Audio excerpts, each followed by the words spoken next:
Thank you so much, and good afternoon to all the panelists here on the dais. It's an honor for me to share this dais with you, and I feel absolutely privileged. Thank you. Well, good afternoon, everyone, and welcome to our session titled as Academic Incubators and Commercialization of the Campus Innovation from Lab to Startup. Here at TiE Hyderabad Entrepreneurship Summit 2025. I still remember, like in our campus, as you know, that Mallareddy Group of Institutions is the largest educational hub today in Telangana with more than 50,000 students. And who knows better than how an engineering student or a technology student can be, and what are their dreams and what could be the future of our students, for sure. Because we are having out of 50,000, 15,000 students belong to engineering and technology background. So I can totally relate them. And yes, of course, when we go to a campus, I am a doctor and they have chosen me to ask them the questions as a moderator.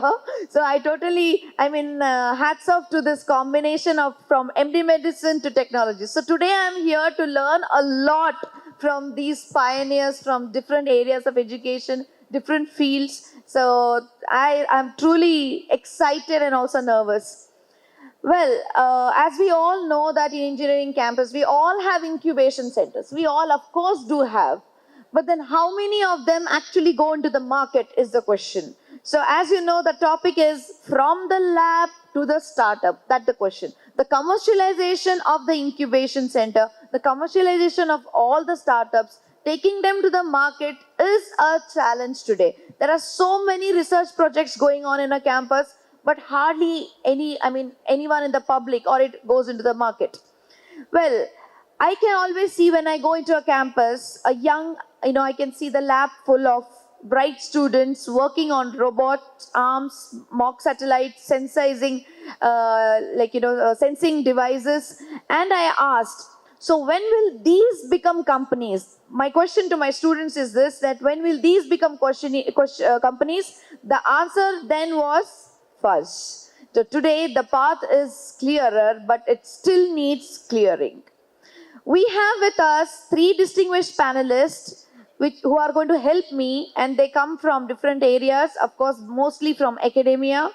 And yes, they are going to help to bridge academia, industry, policy, and startup ecosystems today. We'll explore how academic research can leap from diagrams to simulations into market-ready products, how campus incubators and technology transfer offices can accelerate the path, how new business models emerge when students, professors, and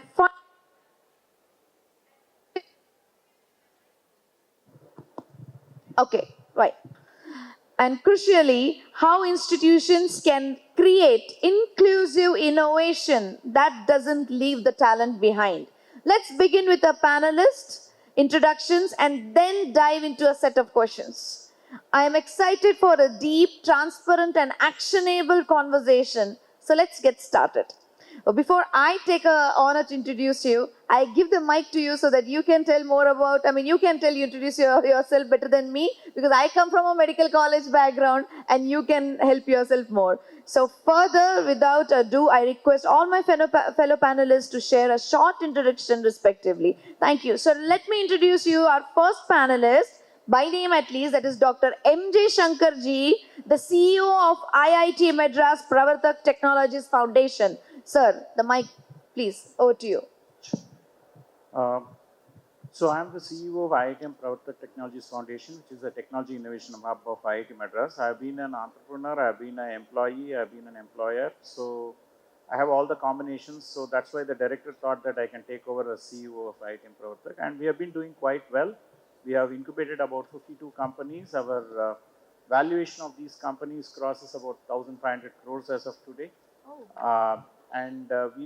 We have been generating revenue on our own. I'll brief that when we come to the discussion part of it, why sure, yeah. People are very up against incubators. Okay, so let me answer that question. Well, the next panelist is Professor Sandeep K. Shukla ji, the Director of TiE Hyderabad. Over to you, sir. Thank you, Preeti ji. So, I am Sandeep Shukla. I am currently the director of TiE Hyderabad. And however, my previous job 3 months ago was I was actually running the C3I Hub, which was a technology innovation hub at IIT Kanpur. And as part of that technology innovation hub, which was focused on cybersecurity, we incubated 49 startups, and we are also did acceleration funds for 9 startups.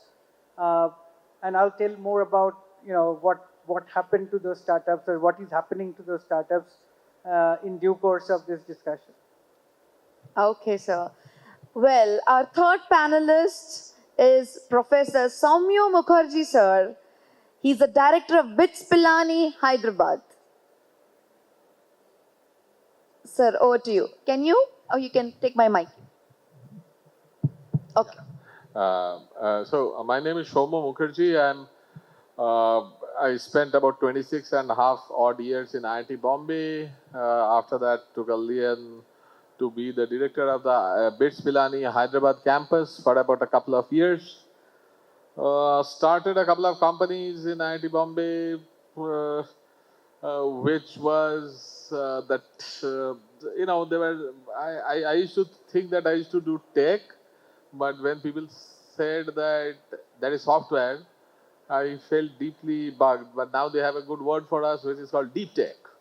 So I am into deep tech. I have a background which is very varied, from instrumentation to mechanical to biomedical and all sorts of things, which gives us an edge. And I also am member of the Innovation Hub in IIT Bombay and a variety of other things, and also help run the incubator in BITS Pilani Hyderabad campus.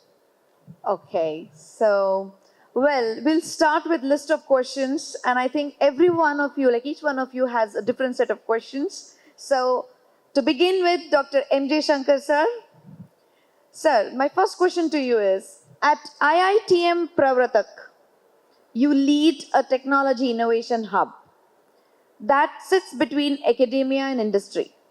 What has been the biggest barrier you have encountered when converting research prototypes into startups?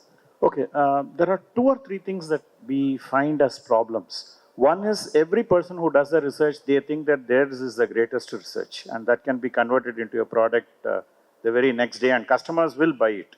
Okay, so let me give you some kind of a statistics. Even in IIT Madras, which has a research ecosystem for 20 years, out of 600 plus professors, probably 20, 30 are the real quote unquote the entrepreneurs. In the sense, they were the ones who are responsible for certain technologies to come out, and looking at them, some other people have started. So the first part lies with the professors also, because our education system as such doesn't recognize entrepreneurship. See, if you start a company, what credit do you get as a professor? Nothing. Whereas if you publish 4 or 5 papers, you get promotions quite easily. In fact, I was surprised to see that even the classes that you take is not considered for the promotions, okay, and the students' feedback is not considered. What's the point in running a professorship without student feedback? And how can professors motivate an entrepreneur if you are not going to recognize him for these activities? So there is a basic structural problem in what we have, okay? So that is going to be, unless these things are changed, your entrepreneurship from research to lab is going to be difficult. Okay, the second problem comes from the students' part of it. Many of the students try entrepreneurship as just fun. Yeah. You know, we have a Center for Innovation, and they have fantastic ideas, but they don't want to follow it up. You know, because entrepreneurship is a hard task. Okay, see, this incubation and all that is only part of entrepreneurship, right? I mean, you have to work, you have to guide the students, you have to work with the industry, you have to talk to the customers, you have to get feedback from the customers. Those are all part of entrepreneurship. And finally, another greatest problem is whether the guy will get married or not. You know, I have seen many entrepreneurs run away saying that I will not get married if I am an entrepreneur. Okay, so the problem is from the students' part of it. The problem is from the professors. And of course, the social problem with India. The final thing is money is not an issue. That's the beauty of entrepreneurship. Okay, everyone talks about saying that I don't get funds, I don't get Series A funds, and all these things. I don't think money is an issue. Today, you have enough money. If your idea is good, you find good customers, and there is a good order for it. So these are the three things that I wanted. Yes. Well, sir, as you rightly said that yes, of course, where there's a zeal and where there's a will, there's a way. So, and most important is the confidence and the courage you need to begin something and take it to the market. Well, the next question is, what skills or mindsets do you look for when you evaluate a research team ready to become a startup team?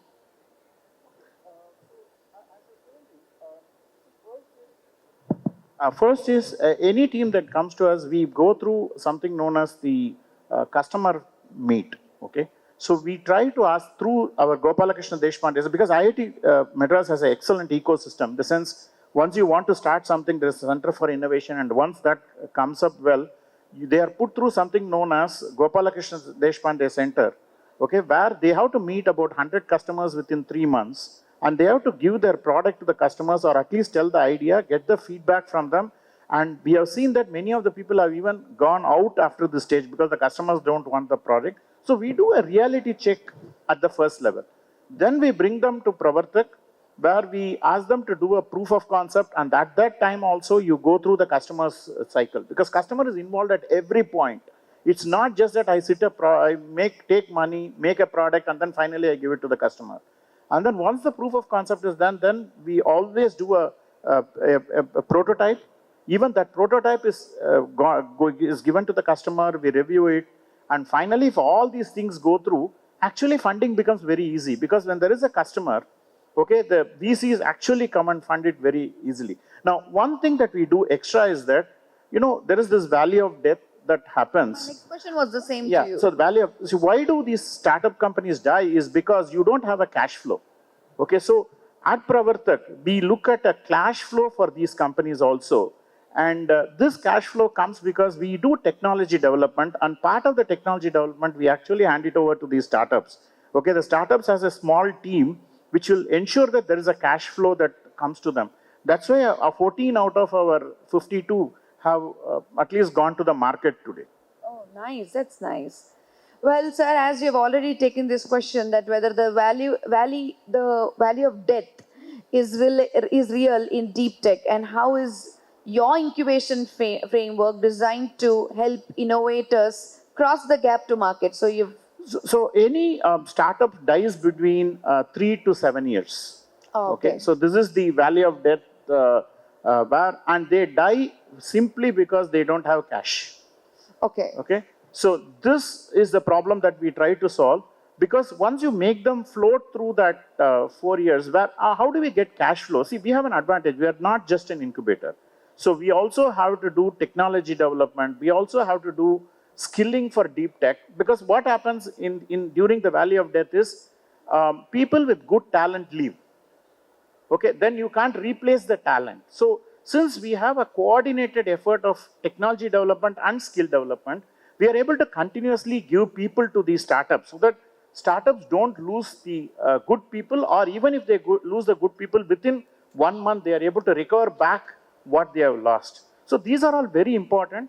So these are two things that we do: financial, help and the personal help. As long as the processes are good in a company, there is no problems. So this is what we do. Well, sir, so the next question is, can you share 1 or 2 successful spin-outs or projects from Pravartak that illustrate the path from lab to venture? Okay, there are 2 at least I can mention right away. One is MindGrow. These are people, we had a microprocessor called Shakti that came out of IIT Madras. And we actually incubated this company, MindGrow. And now they are looking at customers. They have got their first product out from TSMC fabricated. It's a semiconductor startup. They are on their way. They are in discussions with many of the automotive agencies. The second is Tutor Hyperloop, which already has a customer, Kandla port somewhere in Gujarat, where they are going to have the prototype built. We already have a 450 meter track, longest in the world, for testing the Hyperloop. And now a customer order has come for this company. So all these started with very small efforts from IIT Madras. Wonderful, sir. Wonderful. Well, the last question to you is, how can campuses across India, especially outside IITs, leverage your model to build sustainable deep tech ecosystem? So, in fact, out of 52 startups, only about 40% is from IIT. The rest of the 60 are not from IIT in our case. So what we do is we actually go to tier 2, tier 3 cities, get out the best product. They can apply to us. Our website is open. They just have to put an inquiry mail. We will actually send people, look at their idea, and then we'll talk to the professors there. And we tell them that, look, these people have excellent idea. You just support them. Okay, and if that works very well, I mean, we have seen very good products coming out of these kind of effort. And it's not great. Okay, let me tell you, it's not very difficult. It's a question of having the right people. Yes, of course. Well, sir, I think the IIT Madras Pravratak are really fortunate to have a CEO like you. And I think this has really, I mean, you've given a very good insight, and you all are doing a great job, I feel. Well, coming to the next panelist today is Professor Sandeep Shuklaji he's a director from TiE Hyderabad. Sir, my first question to you. Your research in cybersecurity and critical infrastructure is deeply relevant today. How do you position research labs to create startup ventures rather than only publications? As I said that I was a founder and promoter of CTI Hub, which was a technology innovation hub in cybersecurity. Yeah. So we actually worked on incubating startups in cybersecurity. 49 startups were incubated. Also, we did acceleration fund for 9 of them. And we also worked on technology based service to organizations like NHAI, Indian Port Association, Mangalore refineries. We did cybersecurity risk assessment and then also threat assessment, vulnerability management for these companies. We also have worked with other government organizations very closely. For example, RBI, SEBI, NPCI, IRDAI. So I think that I personally never emphasized publication only research labs.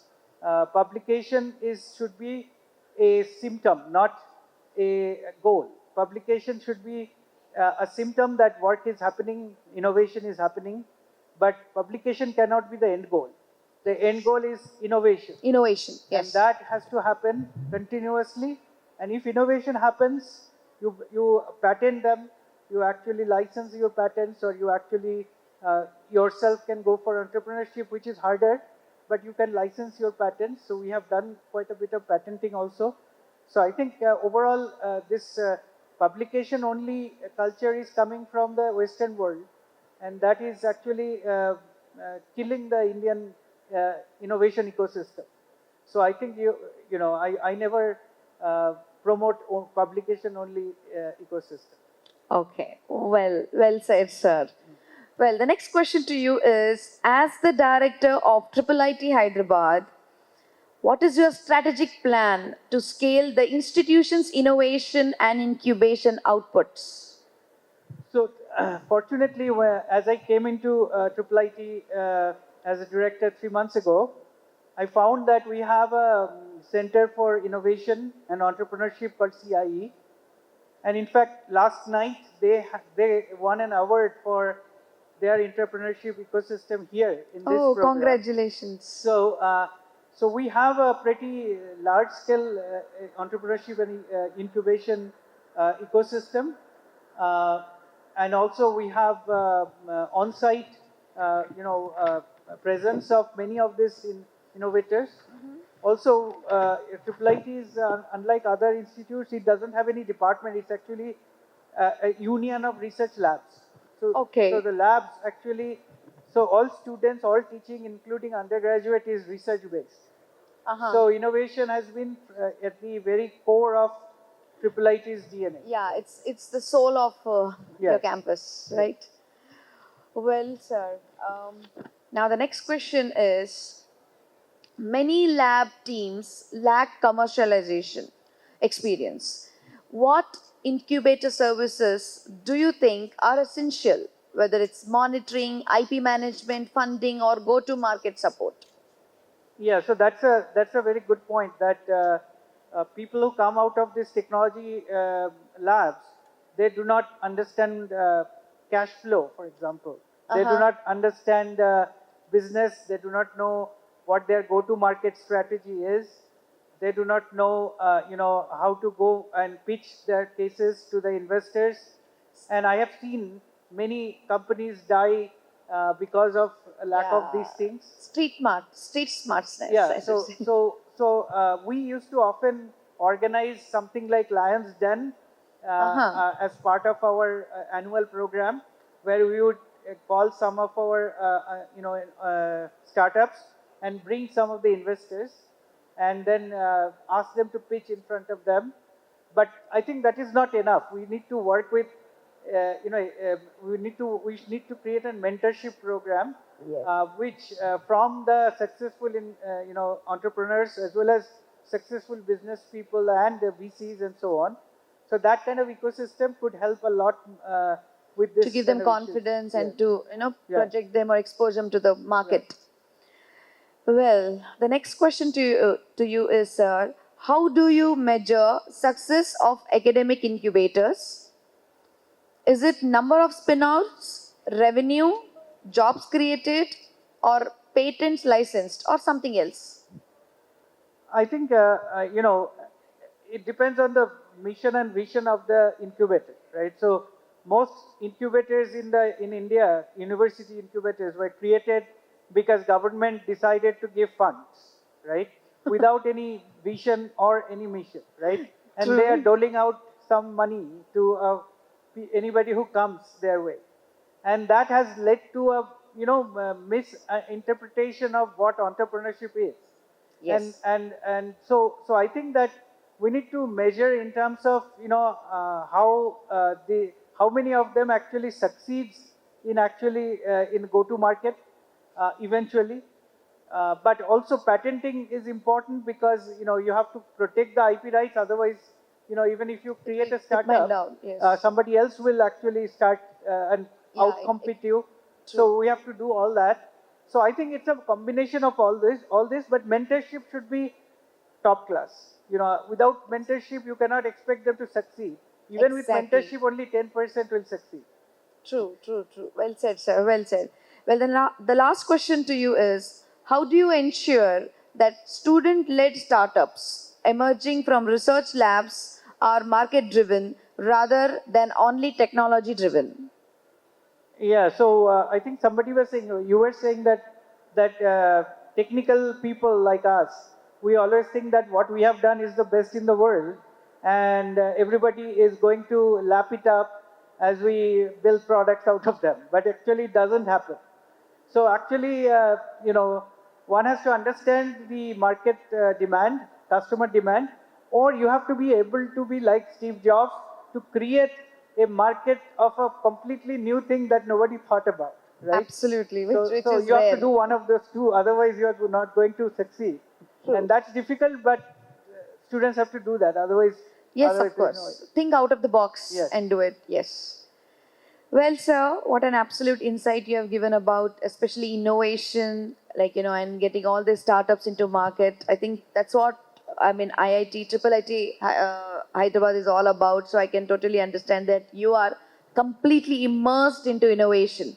So, well, sir, thank you so much. Now, going ahead to Professor Soumya Mukherjee, sir, the director of BITS Bilani, Hyderabad.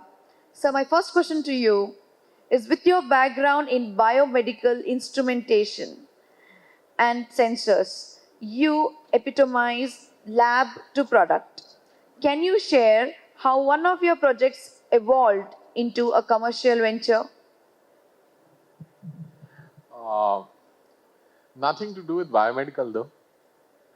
Uh, well, one of the things that Professor Ramgopal Rao, who's now the VC of BITS Pilani, and we were working on a project to detect explosives.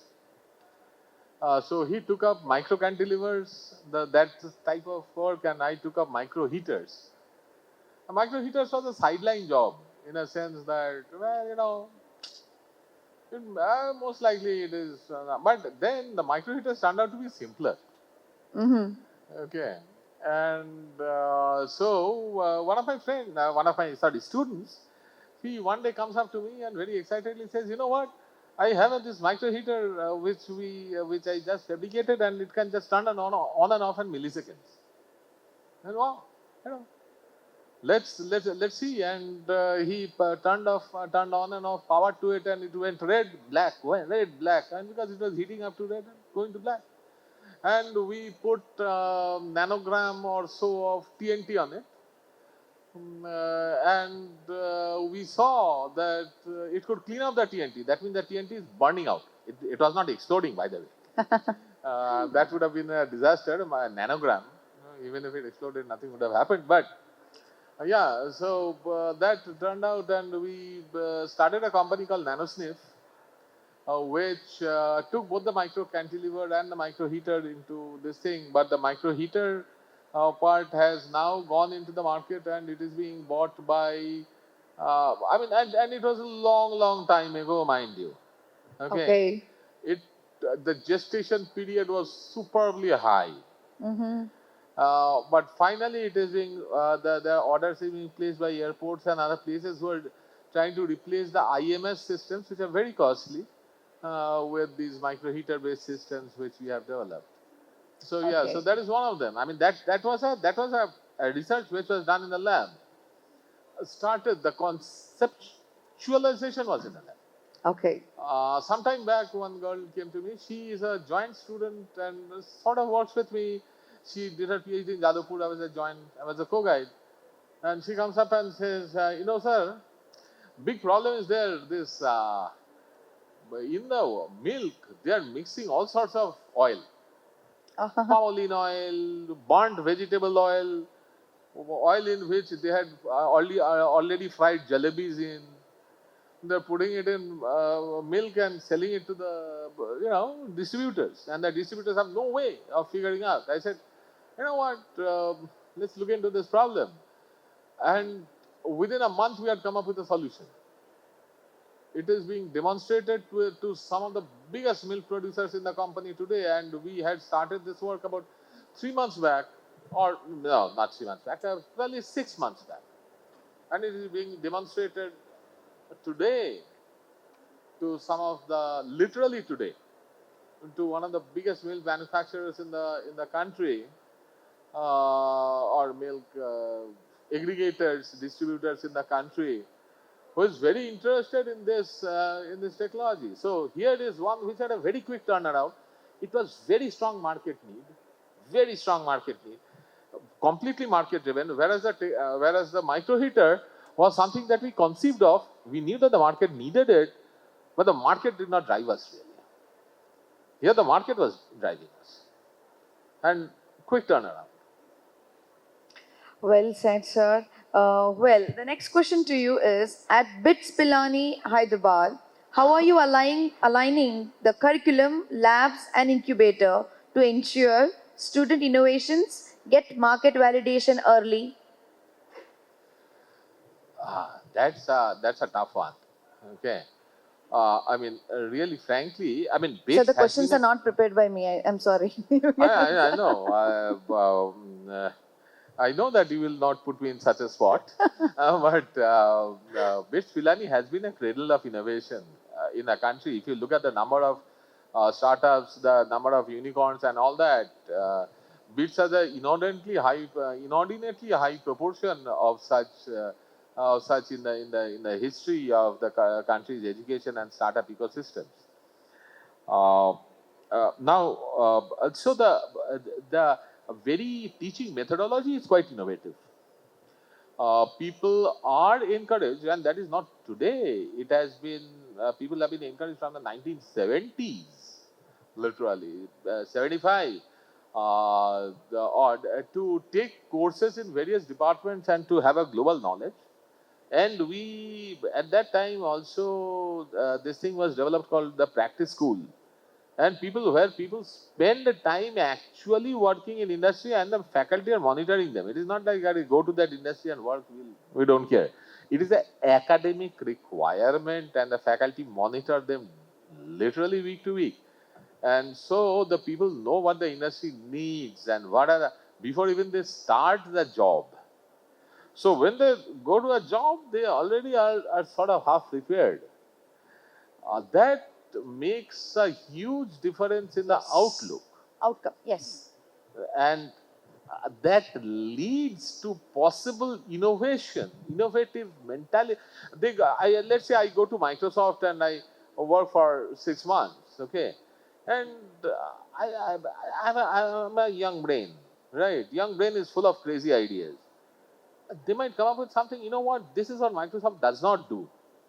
Let me try this thing out. They would not have typically got a chance in other places. Whereas in BITS Pilani, they get the chance to do that. So that is how we integrate curriculum, industrial knowledge, as Yes. well as the spirit of innovation in BITS. Absolutely, sir. That's the need. I understand totally. I can relate to. I'll let you know what I mean. So, well, the next question is: what partnerships, whether it's industry, investors, or platforms, do you think are most valuable for campus-based startups to transition from prototype to MVP to venture? What were the three? Sir, what partnerships, in the sense whether it is in the industry or investors or the platforms, like, whatever, so do you think are the most valuable for campus based startups? So whether it's to transit from prototype to MVP Uh, and to venture. I cannot put a percentage importance to any of them because all of them are superly important. What is really important? Yes. You can have everything in the world. What is really important is the attitude. Absolutely. I have to have the attitude that देखो भाई lab में जो किया है that is 10% of road to market. True. After that, the technology development takes 20%. So we are at 30%. Engineering, another 20%, 50%. The rest 50% is understanding the market, marketing, placement of the product. Maybe you give up some of the great features that your product might have had in order to satisfy a particular market segment. That attitude, that is the most important. Attitude, You yes. can have Approach. investors, you can have everyone, but without that attitude, nothing works out. Absolutely, sir. So, well, the last question. Looking ahead 3 to 5 years down the line, what sectors, whether health tech, sensors, sustainability, do you believe campus incubators in Hyderabad should focus on to build a globally competitive startups? So health tech. I'm also partial to health, okay? Thank you, sir.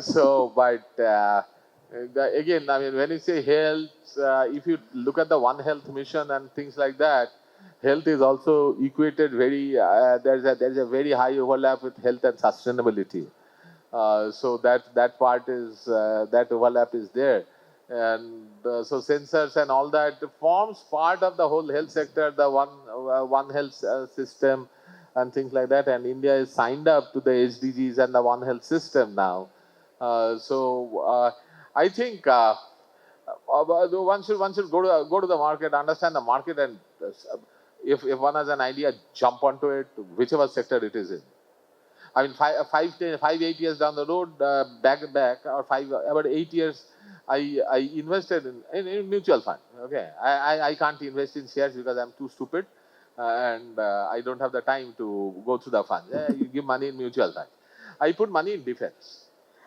My investment advisor said, "Why are you putting money in defense? India में तो वो 2-4 गोलियां बनता है, वो कोई 2-4 armament factory में." I said, "पैसा डालो, आएगा पैसा." Now she curses herself. She did not take my advice. and she was my investment advisor. So the point is that when you see a segment growing, might as well jump into it. It may be health, maybe it has an overlap with sustainability, maybe it does not, maybe it is a sensor which you developed for health, but is better to be used in the environment. Who knows? True. Well said, sir. Well, I think time is up, so I need to close up this. But before I close, I would like to give a closing remark and also my remark a little bit. Well, first of all, I really don't know. I mean, hats off to the team who has chosen me, being an MBBS and an MD in internal medicine, to question these pioneers and distinguished guests on the dais. And thankfully, we are running engineering campus. That's the reason I could relate and I could understand. And also, I had that confidence to ask the question to you. Well, before I conclude, I could just say that, sir, I have learned a lot from you three today, because you all come from the large background. But I would like to say that the change what we are doing in our campuses, everyone is looking towards computer science today. And our challenge in Malaredi group is like not just following the conventional methodology or giving education, because I understand like today everyone, whether it is not just AICTE but also NMC or DCI, they have this own typical way of conventional way of education. I think we should all change, and we should act like the NEP 2020. What is the need of the hour nowadays? The plan is industry integrated curriculum, industry oriented, the teaching methodology. So hands-on training, experiential learning is the need of the hour. Unless and until we don't do this in our campus during the education, right from the first semester of the technology students, it is very difficult for them to understand that how these incubation center works, how this innovation is taken forward, and what is the market requires. The need of the market can be understood only if you expose them to hands-on training from day one itself.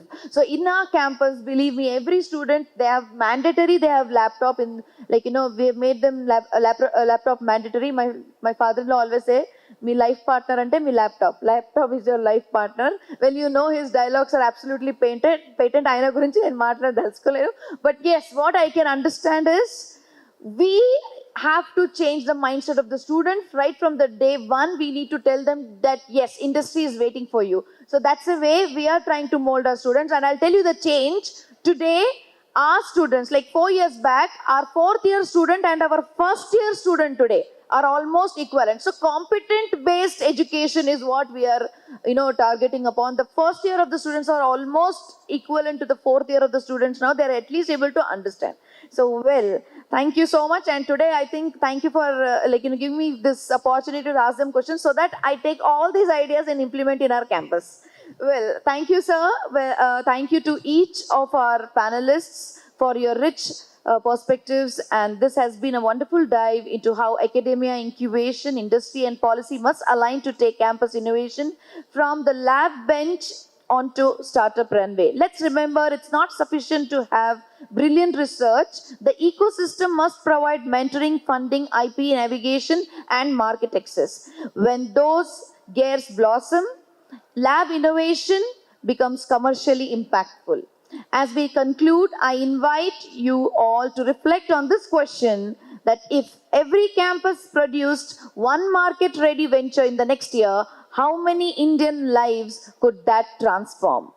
Thank you. Thank you so much.